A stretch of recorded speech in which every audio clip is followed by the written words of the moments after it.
tous les guides passaient là. Pratiquement, il y avait à peu près, non, on peut dire 9 fois sur 10, on partait du Goûter pour aller au Mont Blanc.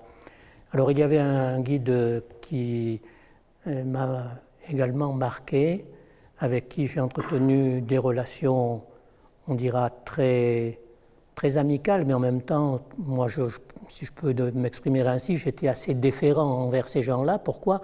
D'abord parce qu'ils avaient 25 ans de plus que moi, qu'ils étaient guides, moi j'étais rien du tout, donc bon, déjà ça vous situe la différence. Mais en même temps, c'était des gens qui vous observaient et qui disaient, bon, ben, ouais, au Mont Blanc, ben, tu peux y aller, quoi. Et c'est d'ailleurs des histoires comme ça où on se sent accepté, parce que je m'entendais très bien avec le gardien de l'époque du refuge du Goûter, et celui de Tête-Rousse, d'ailleurs, je me suis très bien entendu avec les deux, et plus spécialement avec Riton Beauchâté.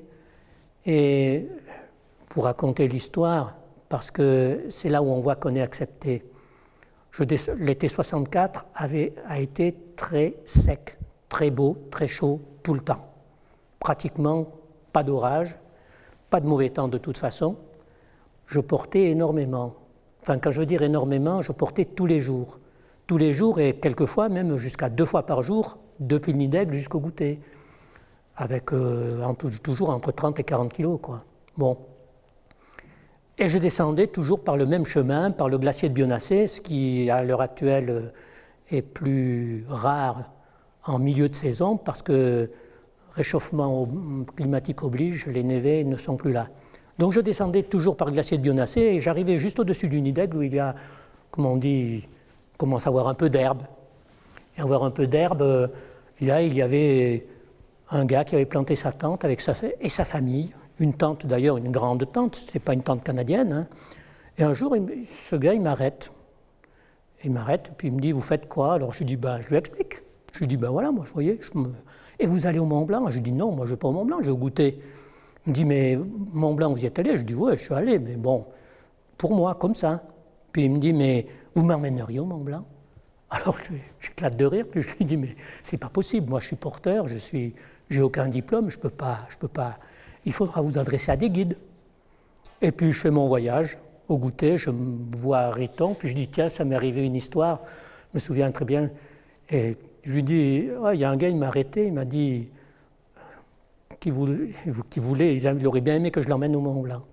Alors il y a Riton qui me dit comme ça, il me dit non, mais attends, tu vas y aller au Mont Blanc, tu l'emmènes, ça va te faire 2-3 sous. Hein? Je lui dis oui, mais il me dit c'est pas grave, il me dit tu y vas. Eh bien, j'ai fait le Mont Blanc comme guide marron, si on peut dire, ce qui est puni par la loi. Et maintenant, je pense que je pourrais aller au tribunal, ou du moins être présenté. À l'époque, tous les guides qui étaient là l'ont vu, il y en a d'autres qui l'ont su, mais personne n'a rien dit. Et je n'ai pas vu de changement de comportement de ces guides à mon égard. Et là, j'ai eu l'impression, effectivement, que j'avais été accepté. Et voilà, c'est un exemple, mais je veux dire, ce sont des exemples agréables, mais en même temps de savoir qu'on n'a pas droit à l'erreur. On peut avoir droit à l'erreur, quoi, 1 fois, 2 fois, mais ça, c'est beaucoup plus difficile. Mais après, baigner, je veux dire, c'est là l'avantage, je pense, des gens qui sont dans les vallées, ceux qui en sont d'abord originaires, ceux qui y vivent depuis des années et qui voient comment ça se passe. Ce que je dis, c'est que quand vous êtes dans un pays nouveau, vous apprenez à le connaître. Alors moi, j'ai commencé à apprendre à le connaître quand Madame Chaplan, la maman de Pascal, notre actuel président, m'a appris à faire le farcement. Voilà, c'est encore une histoire drôle peut-être, mais je veux dire, quand on sait faire le farcement, on peut commencer à se dire qu'on est du pays. Hein. Y a de quoi, c'est amusant, disons. Voilà. Mais je crois que ça part de là. C'est-à-dire qu'il faut être en accord avec les gens qui sont dans le pays. Pourquoi? Parce qu'ils connaissent, ils savent. Ils ne savent pas forcément tout, surtout. Quelquefois, ils savent qu'ils risquent de se faire mal. Je parle des guides. Ils n'ont pas la science infuse tout le temps, mais d'une certaine manière, je pense qu'il est nécessaire de passer, de rester modeste et d'apprendre ensemble, tout simplement. Je crois que ça, c'est vraiment important. Et ça m'a énormément marqué. Alors j'ai appris pas mal avec les guides, effectivement, de la compagnie. Et puis l'évolution a fait que l'évolution du métier, elle est extrêmement... Elle a été rapide à partir d'il y a une trentaine d'années. Quand on a commencé à faire du ski, du ski hors piste, du ski de randonnée, avec beaucoup plus, on dira, d'importance au niveau de la clientèle, ce qui a permis un développement du métier de guide. Et un développement dans de bonnes conditions, au point que, parce que tout simplement, pour être guide, d'abord il faut être passionné, je crois. Un guide qui n'est pas passionné, de toute façon, il ne sera pas guide. Hein. Et cette passion, elle fait qu'on va en montagne toute l'année. C'est ce que je disais à mes petits-enfants, finalement, je touche la neige tous les mois de l'année. Hein. Mais ça, c'est quelque chose parce que ça fait plaisir. Et je crois que ça, c'est important. Donc, dans l'évolution du métier, qu'est-ce qu'on a vu? On a vu se dessiner le fait que, dans les années 75 ou par là, oui, quand les premiers raids au Hogarth de Bernezin, les raids à ski de Claude Jacou, ont commencé à se développer et qu'on s'est aperçu que finalement, il n'y avait pas seulement Rébuffat, et ce n'est pas une critique, hein, c'est parce que Rébuffat a été quelqu'un, Lionel Terré pareil, qui ont vécu leur métier de guide à plein temps, nous on les admirait parce que pour nous c'était, on dira, des lumières, hein, parce qu'ils nous impressionnaient, d'abord et avec juste raison, parce que ils ont montré ce dont ils étaient capables et ils avaient passé par-dessus ces éléments techniques pour faire des conférences, pour faire des livres et pour en même temps être guide à plein temps. Donc l'évolution du métier a fait que peu à peu les guides on s'est développé parce qu'il y avait une demande de la part de la clientèle et donc on a effectivement développé énormément les voyages donc trekking, alors en Asie, Himalaya bien sûr, dans la Cordillère des Andes, mais un peu partout dans le monde.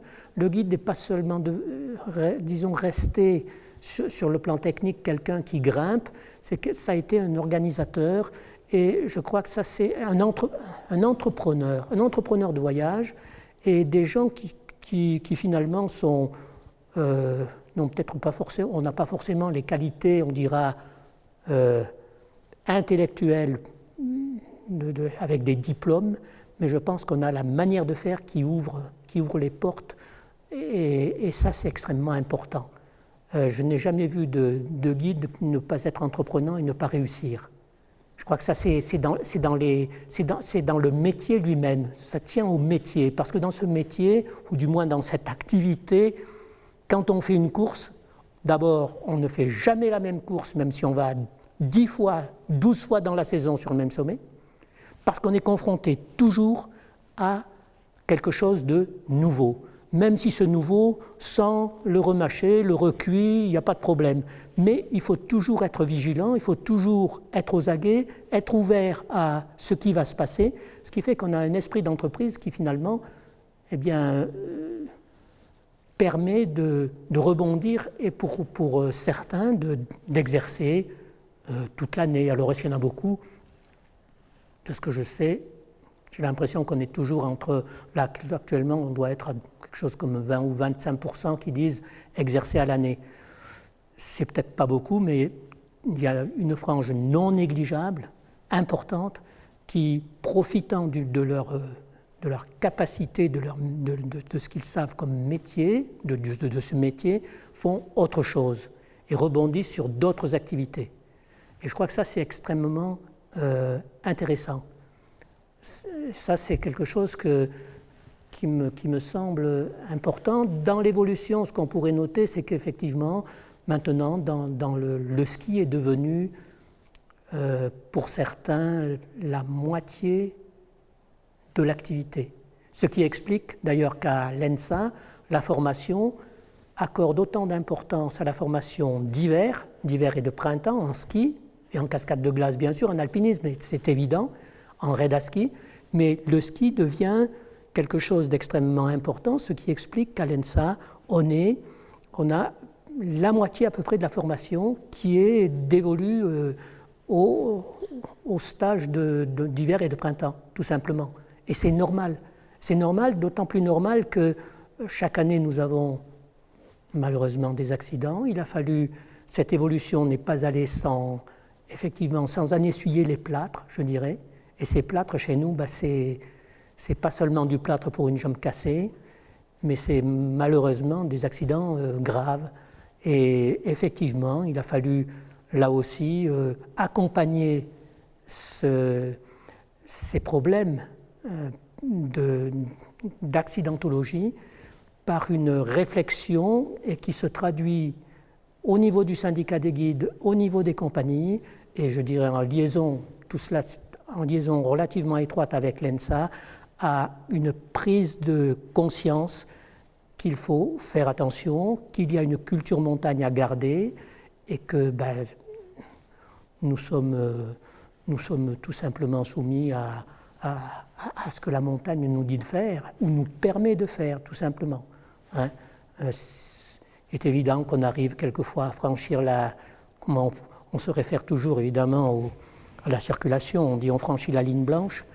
Alors une fois ça va, deux fois ça va, et puis quelquefois, comme on dit, l'arête elle est très étroite, et puis si on tombe, quelquefois ça peut faire très mal, quoi, voilà. Mais je crois que c'est quelque chose, c'est une activité, pour moi c'est pas forcément non plus qu'un métier, mais c'est une activité qui est extrêmement prenante, certainement, qu'on peut exercer tant qu'on a envie. Le jour où on pense qu'on faiblit, il faut se méfier, il faut là aussi, il faut prendre du recul, il faut savoir que le temps passe, et on devient plus fragile, il y a des problèmes qu'il faut savoir, il y a des enjeux qu'il faut accepter. Il faut accepter de vieillir, il faut accepter de ne plus faire les mêmes choses, mais on vit toujours dans la montagne avec toujours autant de passion. Je crois que ça c'est primordial. Hein. Voilà.